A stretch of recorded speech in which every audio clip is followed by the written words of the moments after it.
जय हिंद बच्चों, कैसे हैं आप लोग। आशा करता हूं बहुत अच्छे होंगे। घर में रहें, सुरक्षित रहें। आज 9वीं कक्षा के क्षितिज पाठ्य पुस्तक के काव्य खंड के दूसरे अध्याय में संत कवि कबीरदास के जीवन पर हम लोग चर्चा करेंगे। जैसा कि आप लोग जानते होंगे, मध्यकाल में एक भक्ति काल हुआ जिसमें बहुत सारे संत हुए। कबीरदास, रैदास, मीरा, सहजो, दया, नानक, फरीद, बहुत सारे संत पुरुषों ने जन्म लिया। कबीरदास उन्हीं संत पुरुषों में से एक थे। जानते होंगे, कबीरदास एक संत, सधे हुए और महान कवि थे। कबीरदास के जन्म और मृत्यु के विषय में किसी को सही पता नहीं है।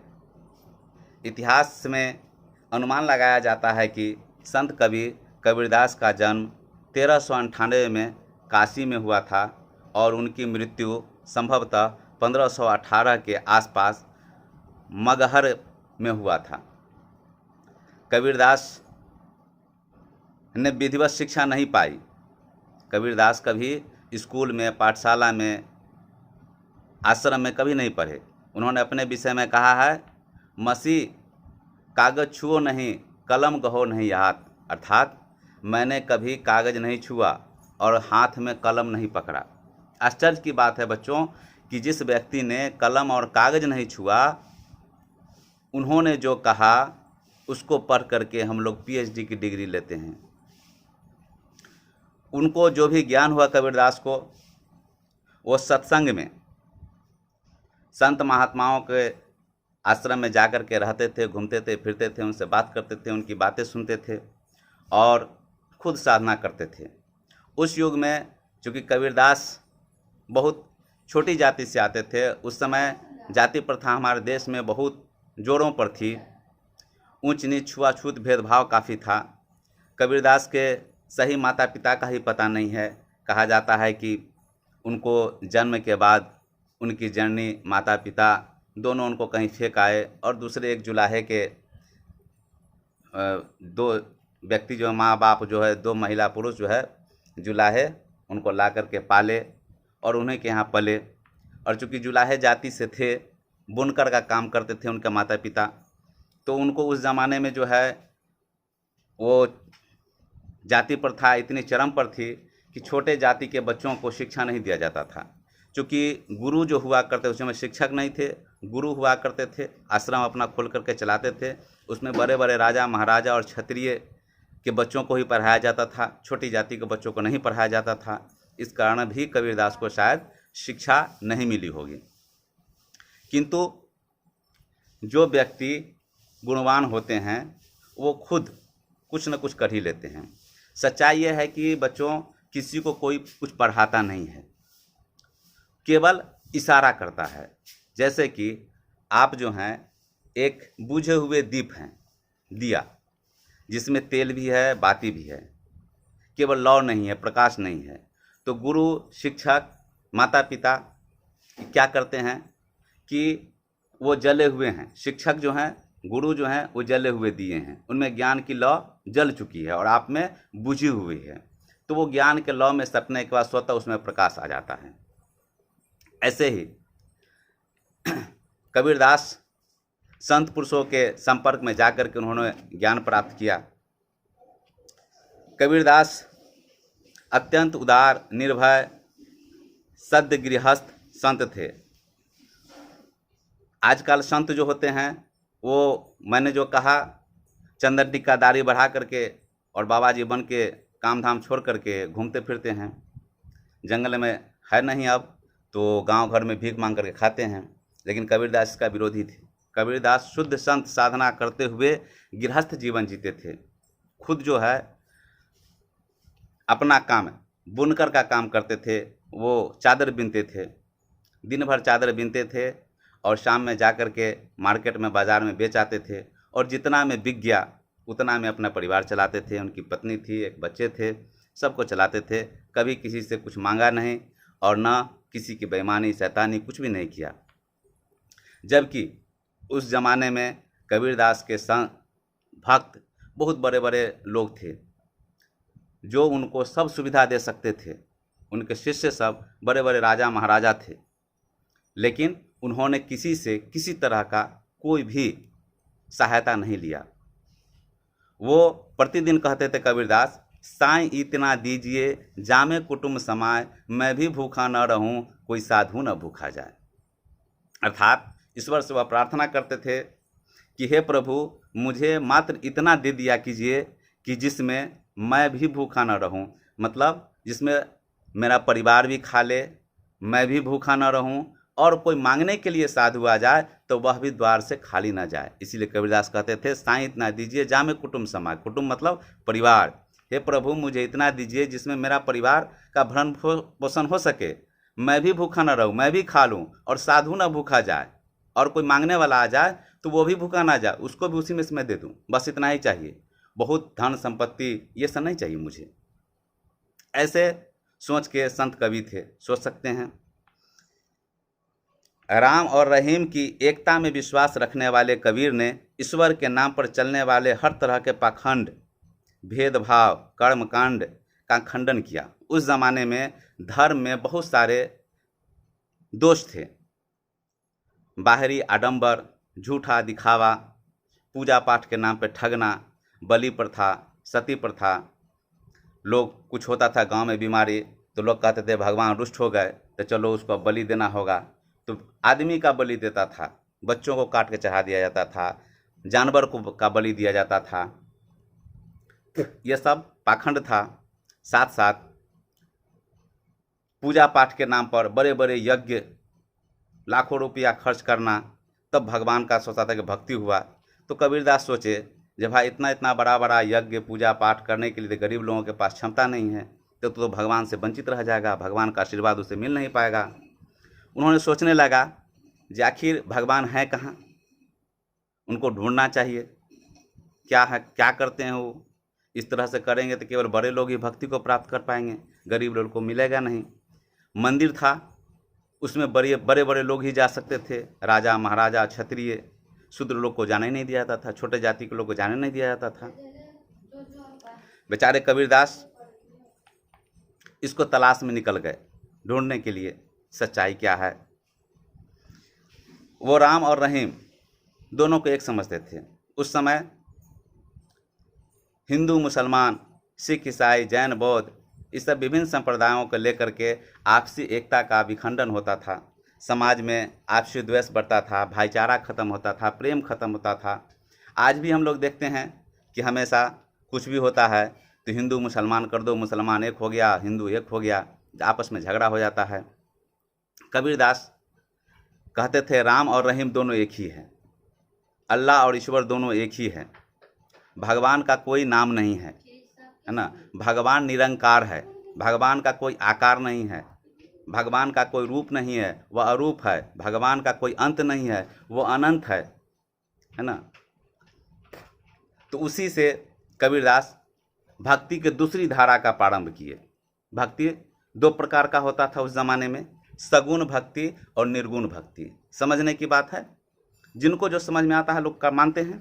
सगुण भक्ति में होता है जो ईश्वर के सगुण रूप अर्थात मूर्ति रूप की पूजा करते हैं, जो मूर्ति को पूजा करते हैं उसको सगुण भक्ति कहते हैं, और जो ईश्वर के निराकार रूप का सुमिरन करता है, पूजा करता है, उसको हम निर्गुण भक्ति कहते हैं। तो कबीरदास निर्गुण भक्ति का प्रारंभ किए। निर्गुण भक्ति आदिकाल से था, बहुत पहले से है, लेकिन संत कवि कबीरदास ने जो निर्गुण भक्ति की विचारधारा बढ़ाए, उससे समाज में एक अलग तरह का माहौल बना, लोगों में आपसी एकता बना, है ना। अब ये बेचारे को कोई पढ़ाने लिखाने वाला था नहीं, कोई गुरु थे नहीं, तो ये जाकर के किसी सत्संग में जाकर के सुमिरन करने लगे, ज्ञान प्राप्त करने लगे, और जब इनको ज्ञान हुआ तब यह भक्ति का जो अर्थ बताना शुरू किए। उस ज़माने में बड़े बड़े धर्मांतरियों में पूरा एकदम तहलका मच गया। अब बड़े बड़े धर्माचार्य लोग चिंतित हो गए जो भाई हम इतने बड़े पढ़े बड़े आचार्य हैं और हमको सुनने वाला कोई नहीं आता है, और कबीरदास को लाखों लोग मांगने लगा है ना। तो वो पूरा का पूरा उस पर एकदम कटाक्ष किए। हिंदू धर्म पर जो कर्मकांड था उस पर पूरा कटाक्ष किए। कहने लगे हिंदू धर्म में जो पूजा पाठ था, मंदिर देखते हैं हम लोग, वो मूर्ति की पूजा करते हैं, पत्थर के शिव की पूजा करते हैं। कबीरदास इसका घोर विरोध किए। कबीरदास कहे, पाहन पूजे हरि मिले तो मैं पूजू पहाड़, या तो वह चाक भली जो पीस खाए संसार। हिंदू पर कटाक्ष किए। उन्होंने कहा तुम अपने आप को बहुत बड़े समझते हो, बड़ के धर्मात्मा समझते हो और पत्थर की पूजा करते हो। तो कबीरदास कहते हैं पाहन पूजे हरि मिले, अगर पत्थर पूजने से भगवान मिलता है तो मैं पूजूँ पहाड़, तो मैं बड़का पत्थर पहाड़े को पूजा करूं। या तो वह चाक भली, या तुम आटा चक्की देखेंगे, पुराने ज़माने में हमारे दादी लोग आटा चक्की में आटा पीसते थे, गेहूँ मकई पीसते थे, वो पत्थर का रहता है। तो कबीरदास कहते हैं अगर छोटा सा पत्थर शिवलिंग को पूजने से भगवान मिलेगा तो बड़का पहाड़े को जाकर पूजेंगे, बहुत बड़ा भगवान मिलेगा। और नहीं तो वो सब दोनों से अच्छा है चक्की जो दादी माँ पीसती है, और उससे तो कम से कम परिवार का भरण पोषण होता है, आटा पिसाता है तो रोटी बनता है। अब हिंदू सब पूरा विरोध में चला गया जो भाई कबीरदास तो बड़ा जुल्म कर रहा है ना, हिंदू होकर के हिंदू का विरोध कर रहा है। मुसलमान बड़ा खुश हुआ। मुसलमान लोग सोचे नहीं कबीरदास एकदम अच्छा कर रहा है, हम लोग की बात कर रहा है। मुसलमान हिंदू का एकदम विरोध कर रहा है, एकदम बेकार है, हिंदू सब पत्थर को पूजता है। हिंदू मुसलमान से इनको अपनाने लगा। कबीरदास तो भाई किसी का नहीं, न हिंदू का न मुसलमान का। तो कबीरदास फिर मुसलमान पर कहते हैं तू अपने आप को बड़का मत समझो, तू उससे कमज़ोर नहीं है। मुसलमान को कहते तू क्या करता है, वो तो पत्थर पूजता है तो पूजता है, अपने आप को धर्मात्मा कहता है, तू क्या करता है। काकर पाथर चुन के मस्जिद लियो बनाए, ताचरी मुल्ला बाग करे क्या बहिरा हुआ खुदाई। अब तो चिंता में पड़ गया मुसलमान सब भी, कहते तुम क्या कर रहे हो, जो वो कर रहा है वही तुम भी कर रहे हो। काकर पाथर चुन के, कंकर पत्थर चुन करके मस्जिद बना लिया बड़का ठोके, और उस पर माइक लगा दिया, हॉर्न लगा दिया।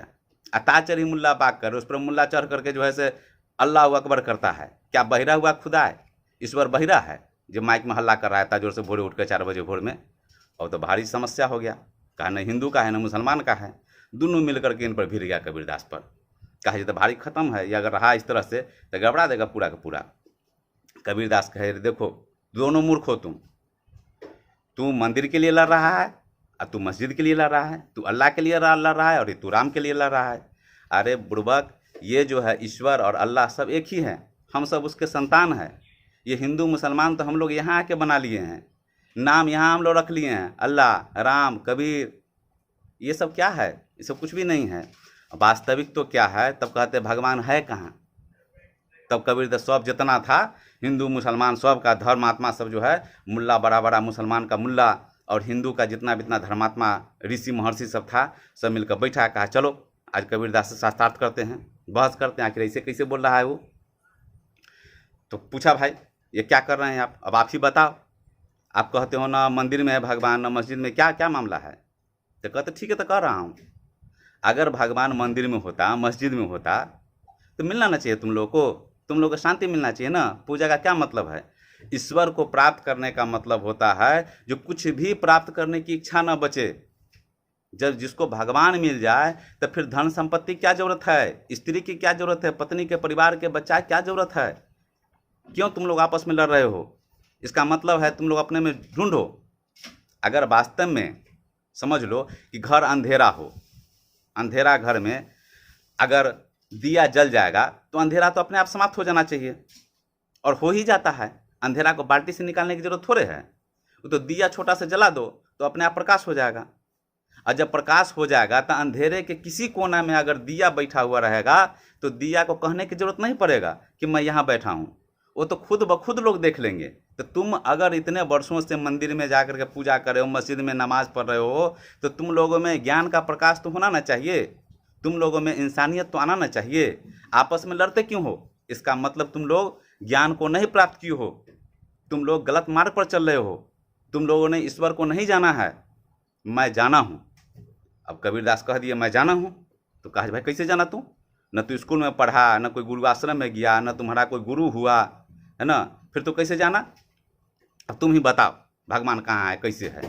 तो कबीरदास कहते सुनो, भगवान कहते हैं न मैं मंदिर न मैं मस्जिद, कहते हैं भगवान कहते हैं न मैं मंदिर न मैं मस्जिद न काबे कैलाश में, मुझको कहाँ ढूंढे बंदे मैं तो तेरे पास में, है ना।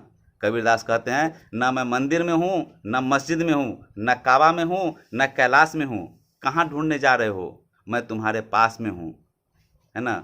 खोजी न तो कोनो क्रियाक्रम में ना ही जोग बैराग में, खोजी हो तो तुरंत ही मिलियो पल भर की तलाश में। बस भाव की जरूरत है। ईश्वर चाहे उसका जो भी नाम दे देंगे, अल्लाह कहें, ईश्वर कहें, राम कहें, रहीम कहें, वो हमारे आत्मा में बसे हैं, ऐसा कबीरदास कहते हैं।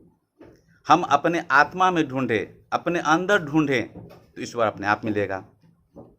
कबीरदास की इस नई विचारधारा, निर्गुण विचारधारा से काफ़ी लोग प्रभावित हुए, काफ़ी उनका माने बोलबाला होने लगा, उनको लोग बहुत मानने लगे, बहुत सारे उनके अनुयायी हो गए, भक्त हो गए, और उन्हीं से यह कबीरपंथी धारा निकला।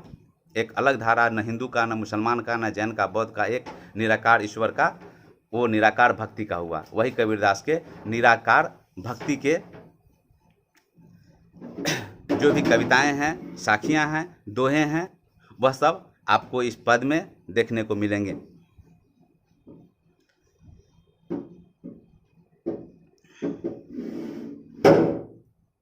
उन्होंने अपने काव्य में धार्मिक और सामाजिक भेदभाव से मुक्त मनुष्य की कल्पना की। कबीरदास ने देखा जे हिंदू मुसलमान के चक्कर में बहुत जुल्म हो जाएगा, बड़ा गड़बड़ हो जाएगा, तो इन्होंने सामाजिक समरसता, सामाजिक भाईचारे के लिए अपना एक अलग विचारधारा निकाला, जिसमें हिंदू, मुसलमान, सिख, बौद्ध, छोटा बड़ा, अमीर, ब्राह्मण, गरीब, शूद्र सब एक साथ बैठ कर के भक्ति करे, एक साथ आराधना करें। ये उनकी सोच थी। ईश्वर प्रेम, ज्ञान तथा वैराग्य, गुरु भक्ति, सत्संग और साधु महिमा के साथ आत्मबोध और जगत बोध की अभिव्यक्ति उनके काव्य में हुई है। कबीर की भाषा में सहजता ही उनकी काव्यात्मकता की शक्ति है। कबीरदास ने चूँकि पढ़े लिखे भी नहीं थे, तो ठेठी भाषा में जो भाषा वो जानते थे उसी भाषा में अपने अंदर के ज्ञान को बाहर निकालने का प्रयास किया, वही काव्य बन गया। उनकी भाषा ठेठी हिंदी की तरह है। कबीर की भाषा में जनभाषा के निकट होने के कारण उनकी काव्य भाषा में दार्शनिक चिंतन को सरल ढंग से व्यक्त करने की ताकत है। कबीरदास की कविता के सबसे बड़ी खासियत यही है कि उसमें क्लिष्ट शब्दों का, संस्कृत और हिंदी के क्लिष्ट शब्दों का, भारी शब्दों का उपयोग नहीं है। वो छोटे छोटे देहाती शब्दों से उन्होंने अपने गूढ़तम बात को कहने का प्रयास किया। तो आप लोग, आशा करता हूँ कि कबीरदास, संत कबीर कबीरदास के विषय में अच्छी तरह से जान गए होंगे। मैं उनकी कविता आगे पढ़ाने वाला हूँ, लेकिन उससे पहले मैं ये बता देना चाहता था कि संत कबीर कबीरदास कौन थे, उनकी विचारधारा क्या थी, है ना, उनकी भक्ति किस प्रकार की थी, उनकी काव्य, दोहे, साखियाँ किस प्रकार की है। तो समझ गए कि कबीरदास निर्गुण भक्ति के कवि थे, और निर्गुण भक्ति के ही उनकी साखियाँ और दोहे होंगे, जो आगे के पद में मैं बताने का प्रयास करूँगा। चलिए, आज के लिए धन्यवाद। दूसरे वीडियो में कबीरदास के कुछ साखियाँ हैं जिसको मैं समझाने का प्रयास करूँगा। धन्यवाद।